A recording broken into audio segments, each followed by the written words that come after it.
Brought to you by TechnoSpark 20 series smartphones. નમસ્કાર, ગુજરાત તક સાથે હું છું કશ્યપ.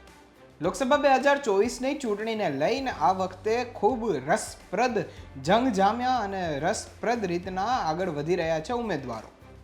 પ્રચાર પ્રસાર કરી રહ્યા છે. ભાજપ અને કોંગ્રેસના બંનેના ઉમેદવારો પોતાના મતદારો સુધી ઘર આંગણે પહોંચી ગયા છે, ફોર્મ ભરી દીધા છે અને તે વચ્ચે એક બેઠક અત્યારે ખૂબ ચર્ચાઈ રહી છે ને જેને કારણે રાજકારણમાં ગરમાવો આવ્યો છે. આ રાજકારણ શબ્દને કારણે જ આ બેઠક કદાચ ચર્ચામાં આવી હોય તેમ લાગે છે. આ બેઠક છે સુરતની બેઠક, ગુજરાતના સુરતની આ બેઠક છે જ્યાંથી ભાજપ ઉમેદવાર અને કોંગ્રેસ ઉમેદવાર વચ્ચે જંગ હતો. કોંગ્રેસ ઉમેદવાર નિલેશ કુંભાણી અને ભાજપ ઉમેદવાર મુકેશ દલાલ આ વચ્ચે જંગ જામવાનો હતો, પરંતુ ભાજપે નિલેશ કુંભાણી જે કોંગ્રેસમાંથી આવે છે તેના ઉમેદવારી ફોર્મને લઈ અને વાંધો ઉઠાવ્યો હતો ને તેને ચકાસવા માટેની અરજી કરી હતી. જે બાદ ત્રણ ઉમેદવારોના જે ટેકેદાર હતા એમણે સહી ના કરી હોવાનો ખુલાસો થયો હતો અને એમણે સહી નથી કરી એવો એફિડેવિટ કરી અને આપી દીધા હતા.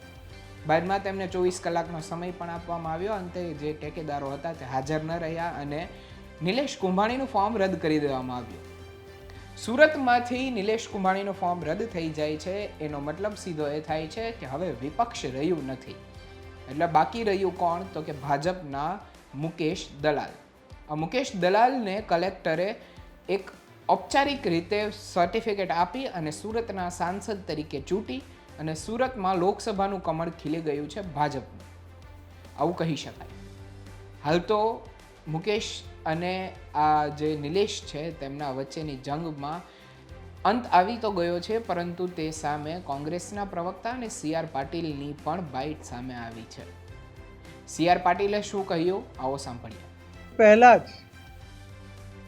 જે રીતે કોંગ્રેસે ડ્રામા કર્યો, પહેલો આક્ષેપ કર્યો કે એમના જે ઉમેદવારના ટેકેદારો હતા એમનું અપહરણ થયું છે. ઉમેદવારે પોતે એ વાતનું ખંડન કર્યું.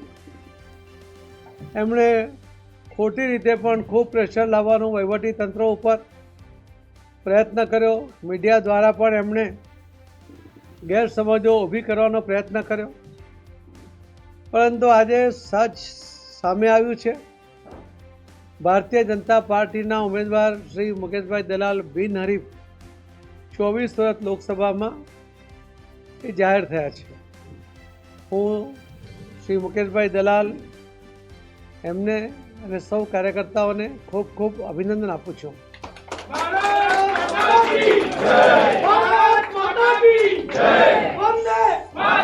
સુરતની આ લોકસભાની સીટ એ 400 પારનો ભારતીય જનતા પાર્ટીનો જે લક્ષ્યાંક છે એની આ પહેલી જીત છે.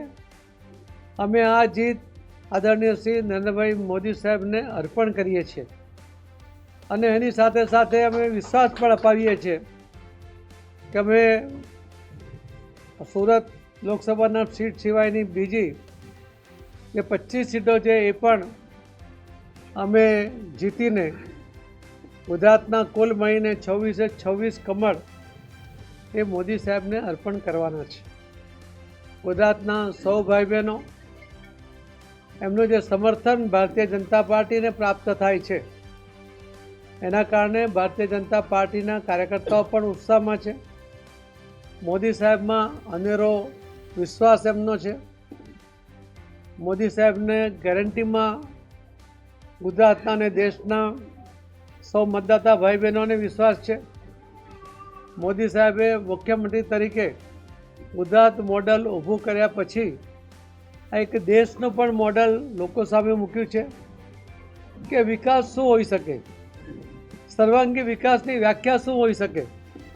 સમાજમાં ભાગલા પાડવાને બદલે સૌનો સાથ સૌનો વિકાસ એવા સૂત્ર સાથે મોદી સાહેબ જ્યારે આ દેશનું ઇલેક્શન લડી રહ્યા છે ત્યારે જે જબરદસ્ત સમર્થન મોદી સાહેબને અને ભારતીય જનતા પાર્ટીને મળી રહ્યું છે એ દિવાલ ઉપર લખાયેલું સ્પષ્ટ વંચાય છે કે 2024ના લોકસભાના ઇલેક્શનમાં આ વખતે 405નો લક્ષ્યાંક એ સહજતાથી એ પૂરો કરી શકીશું એવો મને વિશ્વાસ છે.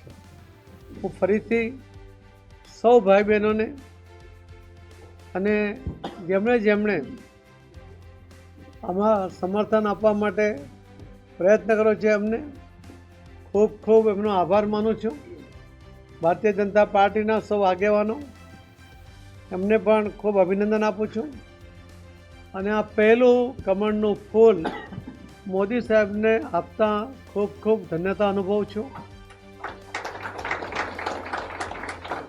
અને વિશ્વાસ છે કે ભાઈ શ્રી મુકેશભાઈ દલાલ 4 વખત સ્ટેન્ડિંગ કમિટી ચેરમેન રહ્યા છે, 3 ટર્મ કોર્પોરેટર રહ્યા છે.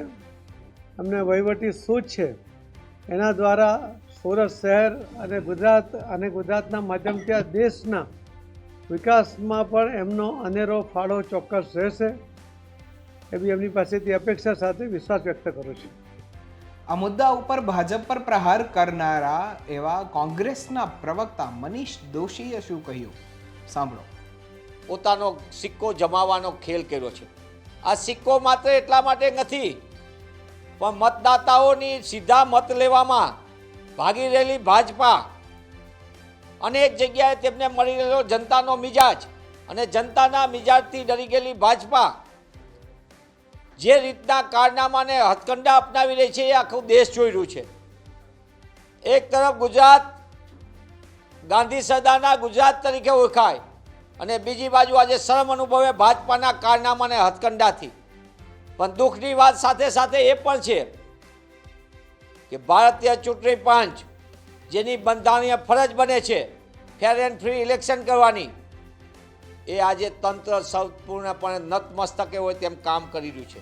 માત્ર નતમસ્તકે નહીં, પણ એમના ચૂંટણી પંચના આદેશ લેવાને બદલે ભાજપાના મુખ્ય પદાધિકારીના આદેશ પ્રમાણે વર્તન કરી રહ્યું છે.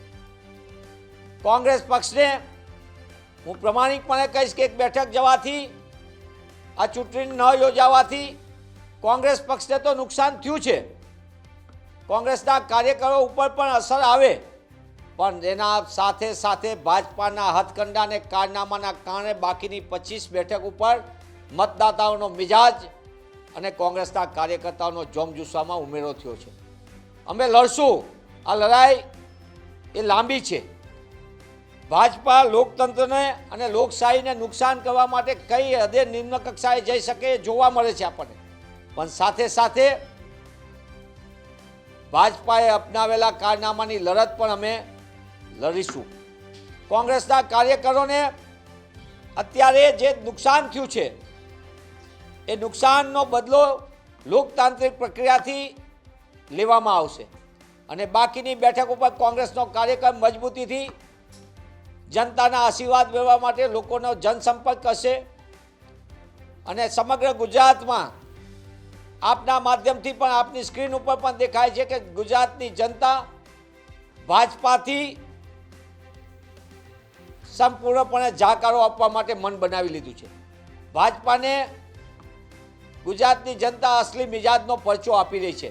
ગામે ગામ ભાજપાના ઉમેદવારોને એ મિજાજનો અનુભવ થઈ રહ્યો છે. એટલે સીધી રીતે ભાજપા જનતાનો મિજાજ પારખી જતા આવા એક પછી એક કારનામા કરી રહ્યા છે. એક તરફ કોંગ્રેસના તમામ ઉમેદવારોના મોટા ભાગના ઉમેદવારોમાં નાનામાં નાની વસ્તુની ખોટી વસ્તુ કાઢીને ફોર્મ રદ કરાવવા માટે, સમય લટકાવવા માટે તંત્રને જે કહેવું પડે તે રીતે એમને પ્રયત્ન કરી જોયો. બીજી બાજુ ભાજપાના ઉમેદવારોને, એ ખેડાના ઉમેદવારો હોય કે રાજકોટના ઉમેદવાર, જેમના ફોર્મની અંદર 15, 20, 25 ભૂલો હોય, અનેક માહિતી ખોટી હોય, જૂનાગઢના ઉમેદવારોમાં પણ માહિતી ખોટી હોય, રાજકોટના ઉમેદવારે 300 રૂપિયાના સ્ટેમ્પને બદલે 50 રૂપિયાના સ્ટેમ્પ ઉપર કર્યું, જે રિટર્નિંગ ઓફિસર પોતે ના પાડેલી, છતાં એમની બધી વાત માન્ય કરવામાં આવે છે. આ સંજોગોની અંદર કોંગ્રેસ પક્ષ ભારતીય ચૂંટણી પંચને એની બંધારણીય ફરજ યાદ કરાવવા માગે છે અને આપના માધ્યમથી પૂછવા માગું છું કે ભારતીય જનતા પાર્ટીના ઇશારે તંત્ર કામ કરી રહ્યું છે કે ચૂંટણી પંચની બંધારણીય ફરજ છે તે પ્રમાણે તે કામ કરે છે. આ જવાબ ચૂંટણી પંચે આપવાનો છે એની તટસ્થતા માટે. એની બંધારણીય ફરજ માટે કે એ યોગ્ય ફરજ નિભાવવા માગે છે કે નહીં. આ પ્રશ્ન કોંગ્રેસના એક ઉમેદવારનો કે કોંગ્રેસ પક્ષ પૂરતો નથી સીમિત. આ દેશના લોકતંત્રને અને લોકશાહીની પ્રણાલિકા ઉપરનો સવાલ છે, આખા વિશ્વસનીયતા ઉપરનો છે.